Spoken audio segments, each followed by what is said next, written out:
एक गरीब परिवार की लड़की जब शाम को काम करके अपने घर के लिए लौटती है, अचानक रास्ते से कहीं गायब हो जाती है। उसके बाद उसके परिवार के लोग उसे हर जगह ढूंढते हैं। देखते ही देखते लगभग 20-21 दिन गुजर जाता है। आखिरकार 25 दिन के बाद एक ऐसी सच्चाई मालूम पड़ती है जिसके सुनने के बाद सभी के रोंगटे खड़े हो जाएं और शर्म से आंखें झुक जाएं। ऐसी सच्चाई मालूम पड़ती है। दोस्तों, ये जो आज की कहानी है आपको सुनने और समझने पर मजबूर कर देगी कि न जाने आज भी हमारे समाज में कैसे कैसे लोग भरे पड़े हैं। नमस्कार मेरे प्यारे साथियों, मैं अजय कुमार पटेल और आपसे एक छोटी सी रिक्वेस्ट है। वीडियो में आगे बढ़ने से पहले एक प्यारा सा लाइक कर दीजिए और चैनल पर अगर आप नए हैं तो प्लीज़ चैनल को सब्सक्राइब कर लीजिए। तो चलिए देर न करते हुए चलते हैं सीधी कहानी की तरफ।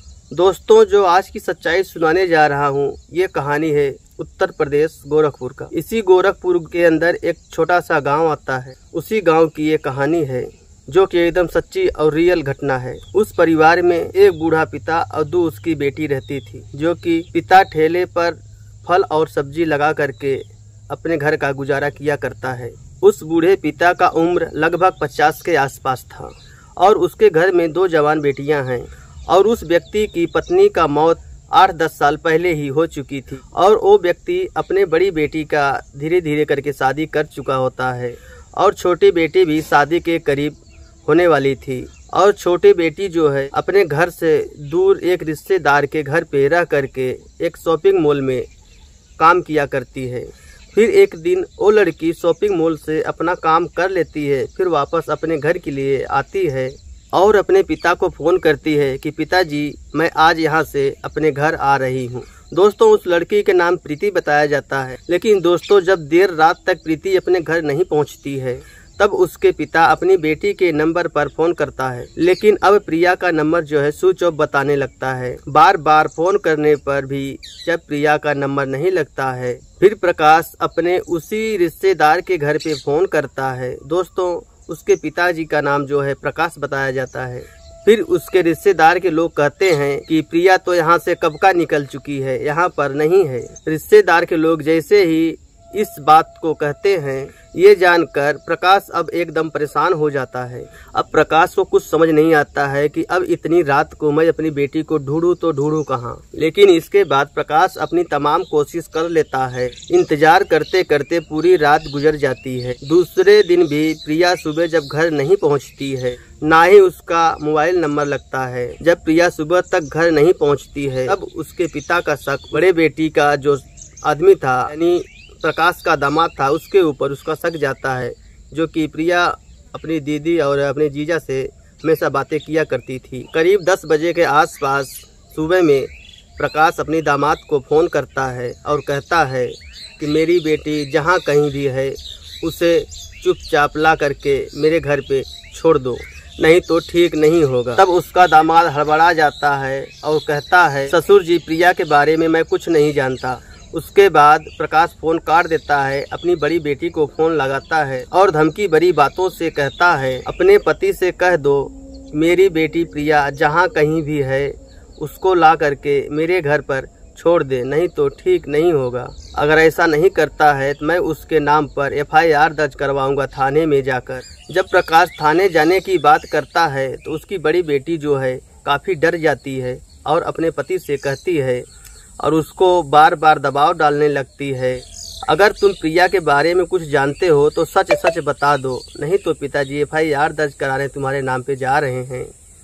तब प्रकाश हड़बड़ा के कहता है कि मैं तुम्हारी कसम खा के कहता हूँ, प्रिया के बारे में मुझे कुछ जानकारी नहीं है। अपने पिताजी से कह दो कि खाली पीली का परेशान ना करें, नहीं तो पुलिस आएगी, हमें अला नाहक का परेशान करेगी और सबको परेशान करेगी। पहले उसको ढूंढो फिर हमारे पास आओ। मैं नहीं जानता, प्रिया के बारे में कुछ भी नहीं जानता, तुम्हारी कसम खा के कहता। उसकी बड़ी बेटी का जो आदमी होता है ऐसा कहता है। लेकिन इतना सब कुछ होने के बावजूद भी प्रकाश ना तो चौकी जाता है, ना तो FIR दर्ज करवाता है, ना तो पुलिस से कुछ कहता है। और पड़ोसी के लोग जब प्रिया के बारे में पूछताछ करते हैं प्रकाश से, तो प्रकाश कहता है कि प्रिया अपने रिश्तेदार के घर पे रह करके अपना शॉपिंग मॉल में काम करती है, वो यहाँ पर आई ही नहीं है।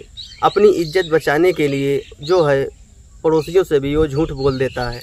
इसी तरह धीरे धीरे प्रिया को ढूंढते ढूंढते 20-21 दिन का दिन बीत जाता है और प्रिया का कुछ पता नहीं चलता है। प्रकाश के साथ साथ उसकी बड़ी बेटी और उसका दामाद तीनों जन एकदम परेशान सा हो जाते हैं। करीब गायब हुए उसको 25 दिन पूरे हो जाते हैं। फिर एक दिन सुबह 25 दिन के बाद फिर सुबह प्रकाश अपनी बड़ी बेटी को फोन करता है, रोते हुए कहता है कि बेटी प्रिया कहीं गायब नहीं हुई है, मैं ही उसका हत्या किया हूँ। ये बात सुनते ही उसकी बड़ी बेटी के पैरों तले जमीन खिसक जाती है, काफ़ी हैरान सी रह जाती है। आखिर पिताजी आपने ऐसा कदम क्यों उठाया? आप सच कर रहे हो या झूठ कह रहे हो?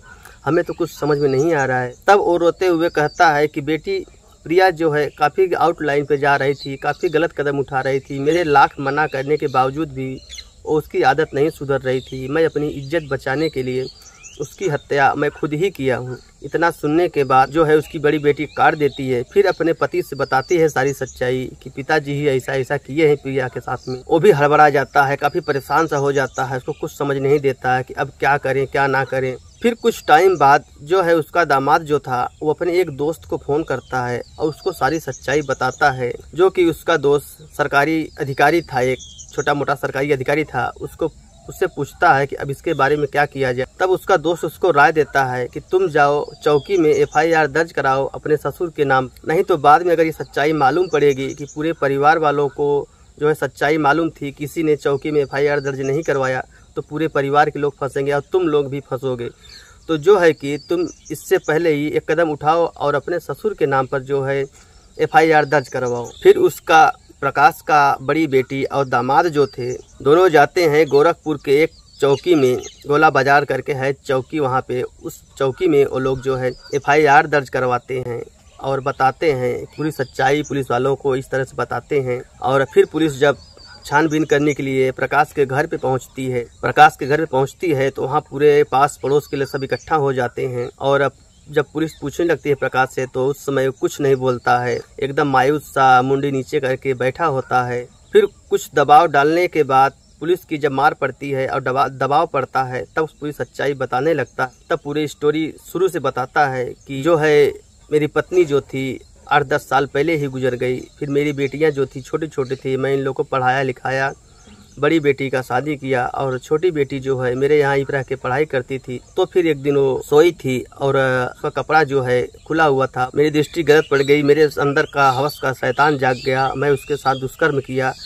तो उस समय तो चिल्लाना चाहती थी पर मैं ही उसका मुंह दबा करके उसके साथ दुष्कर्म किया। फिर वो यहाँ से ऊब करके कंटाल करके अपने रिश्तेदार के यहाँ चली गई थी, वहाँ रह करके वो मॉल में काम करती थी। फिर कभी कभी बीच में महीने 2 महीने मेरे घर आया करती थी। मैं फिर भी उसके साथ वही दुष्कर्म किया करता था। उसको देखते ही मेरे हवस का शैतान जो है जाग जाता था, मैं कुछ नहीं कर पाता था। मैं दारू के नशे में, शराब के नशे में उसके साथ दुष्कर्म कर लिया करता था। फिर मेरी बेटी गाँव समाज के पास पड़ोस के लाज शर्म की वजह से ये सब बातें किसी से नहीं करती और मैं भी उसको धमकी देता था कि अगर कुछ ऐसा करेगी तो मैं तुझे जान से मार दूंगा। ऐसे करते करते करीब 2-3 साल बीत जाता है और फिर मेरी बेटी अपने रिश्तेदार के घर पे थी, वहाँ से फिर उस दिन आती है जिस दिन ये कांड हुआ।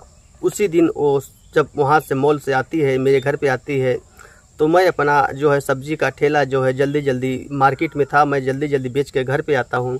आने के बाद उसकी इंतज़ार करने लगता हूँ। वो आती है, खाना पीना बनाती है, दोनों जन खाते हैं और मेरे सर पे जो है हवस का भूत शैतान सवार था। मुझे कुछ समझ नहीं आता और मैं शराब के नशे में था, मैं उसके साथ दुष्कर्म करने लगता हूँ। फिर वो जो है काफ़ी विरोध करती है और मुझे चमाट मारती है तो मुझे गुस्सा आ जाता है। गुस्से में मैं उसका गला जो है दबा के उसको मौत के घाट उतार दिया।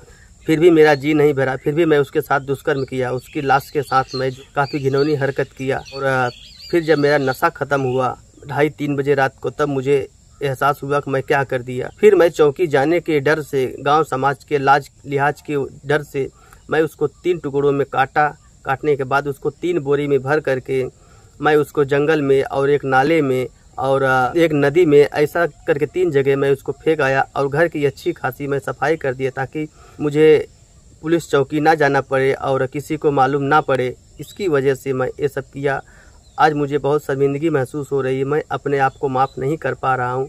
जो भी सज़ा मुझे मिलेगी मुझे मंजूर है। फिर वो बोलता है कि मैं अपनी जान बचाने के लिए मैं अपने दामाद को फंसाना चाहता था और इसीलिए मैं अपने दामाद से उल्टी सीधी बातें कर रहा था कि मेरी बेटी प्रिया को मेरे घर पे पहुंचा दो, क्योंकि मैं अपनी इज्जत और अपने आप को बचाने के लिए ये सब कर रहा था। लेकिन मुझे बाद में एहसास हुआ कि जो मेरी गलती है उसकी सज़ा मुझे ही मिलनी चाहिए। मेरे अंदर का जो शैतान था, शैतान हावी हो जाता था और मैं कुछ नहीं कर पाता था। तो इतना सब कहने के बाद पुलिस के सामने जो है प्रकाश अपनी सारी सच्चाई बयां करता है। फिर पुलिस वाले ने उसे चौकी लेके जाते हैं, उसे सलाखों के पीछे डाल देते हैं और उसे कड़ी से कड़ी सजा दी जाती है। और उसकी दामाद और उसकी बेटी जो थे काफ़ी रोने लगते हैं और काफ़ी हैरान से हो जाते हैं। गाँव पूर्व में पूरी सनसनी फैल जाती है कि एक बाप अपनी बेटी के साथ ऐसा कर सकता है। दोस्तों, ये थी आज की कहानी, गोरखपुर जिला की जो है एक सच्ची घटना है ये। बस आज के लिए इतना ही, मिलते हैं अगले वीडियो में। तब तक आप लोग अपना और अपने परिवार का ख्याल रखें।